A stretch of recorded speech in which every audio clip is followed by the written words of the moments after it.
Good afternoon, ladies and gentlemen. My name is Ron Deeroff. I'm the director of the Wooden Boat School here at the Apalachicola Maritime Museum.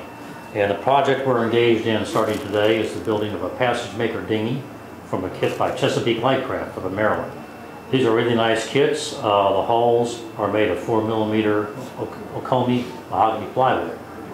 It's a stitch and glue boat, which means you don't use screws, nails, or any other kind of fastener. It's all held together by epoxy. It's a really nice boat. First thing you do when you get one of these kits, though, is you inventory all the parts, because there's a lot of parts to a boat like this, and it comes with a manual. This one is about 3/4 of an inch thick. In the front of the manual, there is a diagram that shows all the parts. So the first thing you do when you unpack this kit is go through and match all the parts that you have in your kit with the part on the diagram.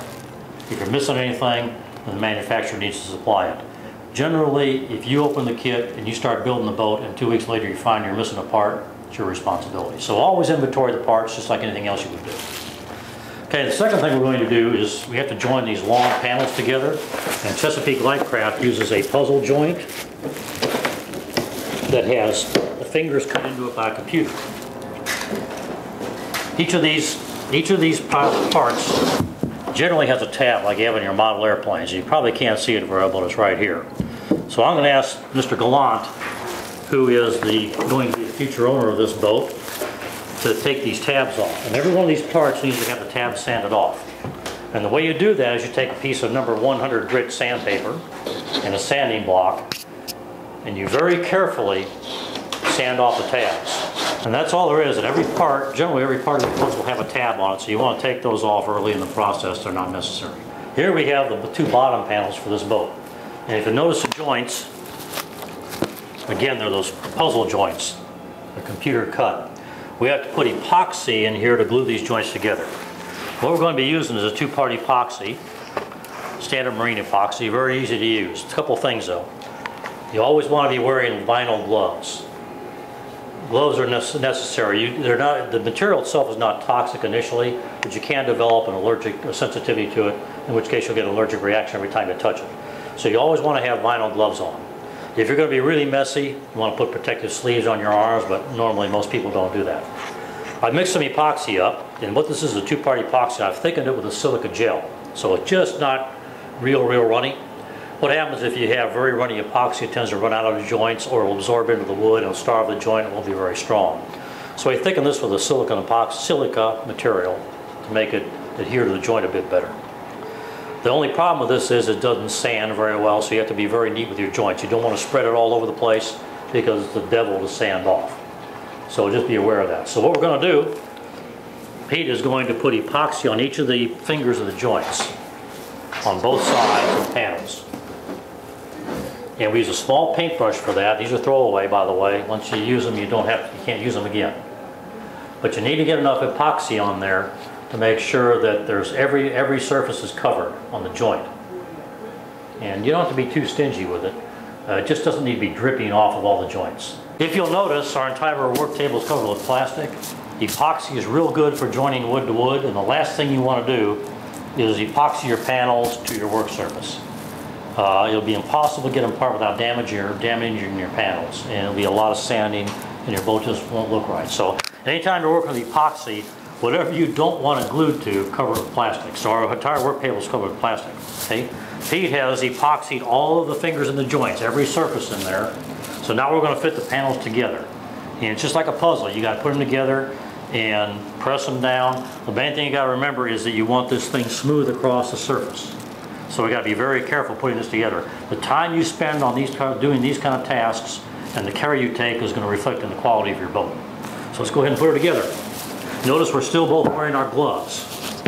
And again, it's just like putting a puzzle piece together. And you want to run your hand along the top joints and make them as even as possible. Sometimes you even have to lift a little bit up on one side or the other to get them in there.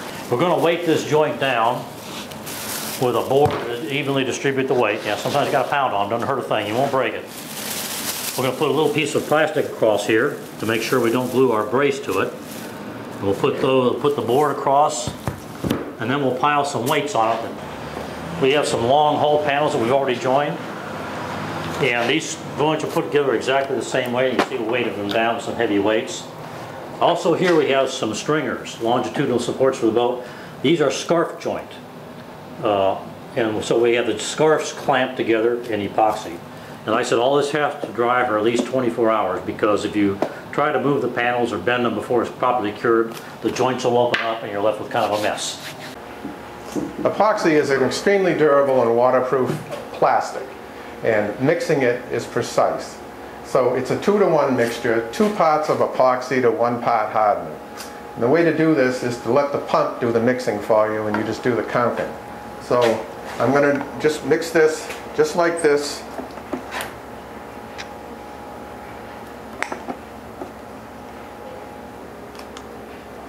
So that's 10 pumps on this, and I always start with this and end with this in case you lose count in the middle. You know where you are, or somebody talks to you or you get distracted. It's easy to lose count. It's critical to get the proportions exactly right, otherwise it won't kick.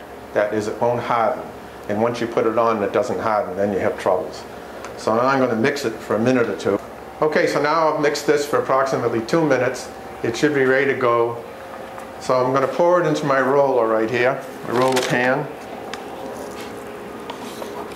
I'll have about 15 minutes of working time to roll this on. The last thing we're going to do on day 1 is we're going to roll a coat of epoxy on these parts that we'll use for the assembly of the boat. Now, the very best thing you can do to waterproof your boat to prevent rot is to epoxy the entire boat. Especially the end grain on these plywoods. These things like little siphons. They'll whip moisture right into the interior of the plywood. So we want to put a good coat of epoxy on the seams, on the laminate in the open grain on laminate, and on the faces. We're going to put 2 coats of epoxy on each one, and we're going to roll them on about 12 hours apart minimum, because this stuff does take some time to cure. Best thing to use is a thin foam roller. You can buy these at any marine supply house that has epoxies. Most of them are yellow. You can buy gray ones. Personally, I prefer the yellow ones. They're very thin. Don't try to use your drywall roller, your ceiling roller. It'll load up with epoxy. It'll leave a lot of lint on your wood. You'll have to sand off. The best thing to do is go ahead and spring for some of these very thin rollers. Mix the epoxy up in a normal manner. This is unthickened epoxy. This is the straight stuff. And we roll it on to the wood just like you would paint.